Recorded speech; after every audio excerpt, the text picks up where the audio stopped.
Did you know that the most valuable truck you can own right now isn't on a dealership lot? It's sitting in someone's barn. New trucks hit $86,000 or more. Hundreds of Toyotas need engine replacements. Ford dropped 150 recalls in 1 year. And the old truck everyone told you to dump is now going up in value. The game has completely flipped. What new trucks actually cost you? Let's start with the number that should make every truck buyer stop dead in their tracks. $86,155. That is the actual MSRP sticker price of a 2026 Ford F-150 Platinum sitting on a dealership lot right now. Not a supercar, not a luxury SUV. Pickup truck. A vehicle that was originally designed to haul lumber and pull trailers. But here's where it gets even more absurd. You'd think stepping down to something simpler, something like the XLT trim, cloth seats, nothing fancy, would bring you back to reality. Nope. That'll run you $66,740. Still want to go simpler? A 2-door, long bed, bare-bones work truck. The kind your grandfather would have recognized as an actual truck. That's $45,375. And it doesn't even come with a V8. Now let's rewind. Back in the mid-1990s, a base model truck cost around $15,000. Adjust that for inflation, and you're looking at roughly $30,000 in today's money. That means the most basic new truck on the lot today costs 50% more than an inflation-adjusted 1990s truck, and delivers a fraction of the mechanical simplicity. And Toyota? Don't think they're off the hook. Their entry-level Tundra SR5 is sitting at $58,654. Want the TRD Platinum? That's $76,484 for a truck. With a twin-turbo V6 that has already proven itself to be one of the most problematic engines in recent memory. So, what does all of this mean for the old truck sitting in your driveway or tucked away in someone's garage? It means it's worth more than you think. A lot more. How new trucks steal your wealth. Here's something the dealership will never put on a window sticker.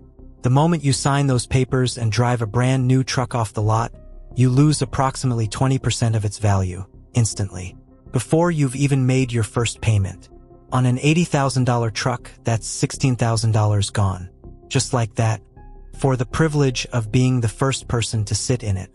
And it doesn't stop there. By the end of year 1, that truck has dropped even further. By year 3, you're looking at a vehicle worth significantly less than what you owe on it. A situation the finance industry politely calls being underwater. Most people don't even realize it's happening until they try to trade in or sell. Now flip that around. An old truck, a clean, well-maintained late 90s or early 2000s half-ton, or a solid older diesel, has already absorbed every bit of that depreciation hit. Took that punch decades ago. What's left is stable value, real value. The kind that doesn't evaporate the second you pull out of a parking lot. In fact, the market for clean, simple, mechanically honest old trucks has been quietly climbing for years. Collectors know it. Mechanics know it. Farmers know it. And now, as new truck prices spiral completely out of control, everyday buyers are starting to figure it out, too. There are people right now who bought a clean OBS Ford. That's the old body style, square-edged, classic-looking F-250, 5 or 6 years ago for $8,000. Today, those same trucks are selling for $15,000, $18,000, sometimes more. That's not nostalgia. That's appreciation. That's a truck that went up in value while a brand new one was losing thousands before the first oil change. When you buy new, the bank owns you for 6, 7, sometimes 8 years. When you buy old, you own the truck outright, free and clear. And that distinction, that difference between financing a depreciating asset and owning an appreciating one, that is the entire game. When new trucks start falling apart. Now, let's talk about something the manufacturers really don't want you to know. New trucks are breaking down at a rate that should terrify anyone writing a check for $70,000 or $80,000. Start with Ford. In a single recent year, Ford issued more than 150 recalls. Compare that to other manufacturers sitting at 10 or 20 recalls in the same period. That's not a minor quality control issue. That's a systemic problem, and you're paying premium prices for it. Then there's Toyota. For decades, Toyota built trucks that were legendary for reliability. The previous generation Tundra with the iForce V8 was the kind of engine that could run 1,000,000 miles with basic maintenance. Take care of the basics and that engine would outlive almost everything else on the road. But the new Tundra? Toyota replaced that bulletproof V8 with a twin-turbo V6. And that engine has been an absolute disaster. We're talking about over 100,000 Tundras. That's not a typo. Over 100,000 trucks that have already needed or are currently waiting on engine replacements. On a truck that starts at nearly $60,000. Let that sink in. And GM isn't sitting this one out either. The 6.2L V8 found in new GMC and Chevy trucks has been experiencing catastrophic failures. Engines locking up mid-drive. Bearing failures so severe that pistons are being ejected through the engine block. These aren't minor inconveniences. These are complete engine destructions happening to people who just spent $70,000 on a truck they trusted. Now, ask yourself, what's the failure rate on a 1995 Chevy with a 350 small block? What's the failure rate on a 2001 Ford with a 5.4L V8 that's been properly maintained? These engines were overbuilt. They were running at a fraction of their capacity. No turbos, no cylinder deactivation, number 10-speed transmission trying to optimize every single combustion event. Just iron, steel, and mechanical simplicity doing exactly what it was designed to do. That's why you still see them everywhere. 30-year-old trucks hauling hay, pulling trailers, starting every single morning without complaint. While trucks just a few years old are sitting at dealerships waiting on backordered parts or software patches that may or may not fix the underlying problem. When your truck becomes a device. Let's talk about what happens when engineers stop building trucks and start building gadgets. Pop the hood on a modern truck. What do you see? Plastic covers hiding everything underneath. Wiring harnesses running in every direction. Sensors monitoring sensors. Emission systems layered on top of everything else. It's so packed, so engineered, so deliberately inaccessible that even experienced mechanics sometimes need manufacturer-specific software just to diagnose a problem, let alone fix it. There are trucks on the market today where accessing the engine for major repairs requires lifting the entire cab off the frame. Not because it's a better design, not because it makes the truck more capable, but because that's the only way to reach what's underneath all the complexity they've added. And the cost of that complexity? A high-pressure fuel system component on a modern diesel can run into the thousands of dollars. And when it fails, and they do fail, it doesn't just fail quietly. It can send debris through the entire fuel system, turning what should have been a single part replacement into a complete system overhaul. We're talking about repairs that can cost more than some people paid for their entire old truck. Now, open the hood on a late 80s or 90s truck. You see the engine. You see the belts. The alternator is right there. The spark plugs are accessible. There's actual space to work. These trucks were designed with the assumption that the person who owned them might actually want to work on them. That wasn't an accident. That was the philosophy. Starter goes out on an old truck, 2 bolts, maybe 30 minutes, and you're back on the road. Fuel pump on an older mechanical system? You can find the part for $45 at almost any auto parts store. Install it yourself and be done before lunch. That's not just convenience. That's independence. That's the difference between a truck that works for you and a truck that holds you hostage to a dealership service department. And then there's the interior. Modern trucks have replaced every physical control with touchscreens. Climate, radio, navigation, vehicle settings, all buried in menus inside a screen that, in some trucks, takes up the entire center console. When it works, it's fine. But when it glitches, and they glitch, you can't fix it with a screwdriver. You can't even diagnose it without a laptop. And 10 years from now, when that screen starts failing, and the manufacturer stops supporting the software, that truck doesn't age gracefully. It becomes obsolete, like a smartphone that can't update anymore. Except it weighs 5,000 pounds and you still owe money on it. Old trucks have buttons, knobs, switches you can feel without looking. You can adjust the heat with work gloves on.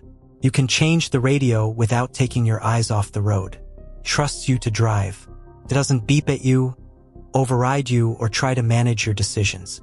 It just works. Your new truck is watching you. This is the part that most people haven't thought about yet. But they need to. Modern trucks are connected constantly.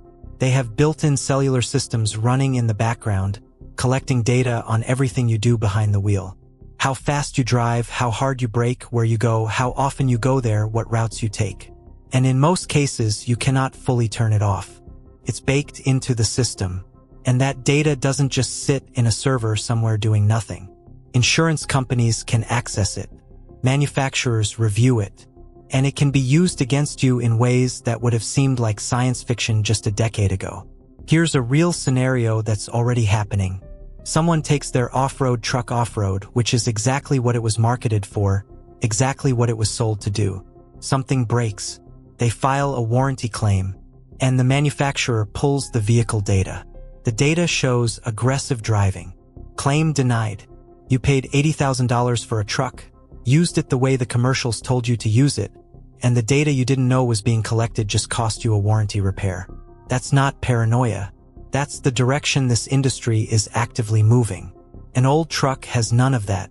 No cellular connection, no background reporting, no silent data collection. When you're driving it, it doesn't know where you are. It doesn't care. It's just a machine doing its job. And in a world where everything is tracked, monitored, and monetized, that kind of mechanical privacy is becoming genuinely rare and genuinely valuable. Small details that reveal a big problem. Sometimes the best way to understand a big problem is to look at a detail. Take the tailgate. On an old truck, the tailgate is exactly what it needs to be. Pull the handle, it drops down, lays flat. Done. Simple. Reliable. If it ever breaks, the fix costs almost nothing and takes almost no time. Now, look at what manufacturers are doing with tailgates on new trucks. Ford has a multifunction tailgate that splits in the middle, swings out like a door, folds down in sections, and operates with multiple latches and hinges. GMC has a version that folds out halfway, creating a step-style opening.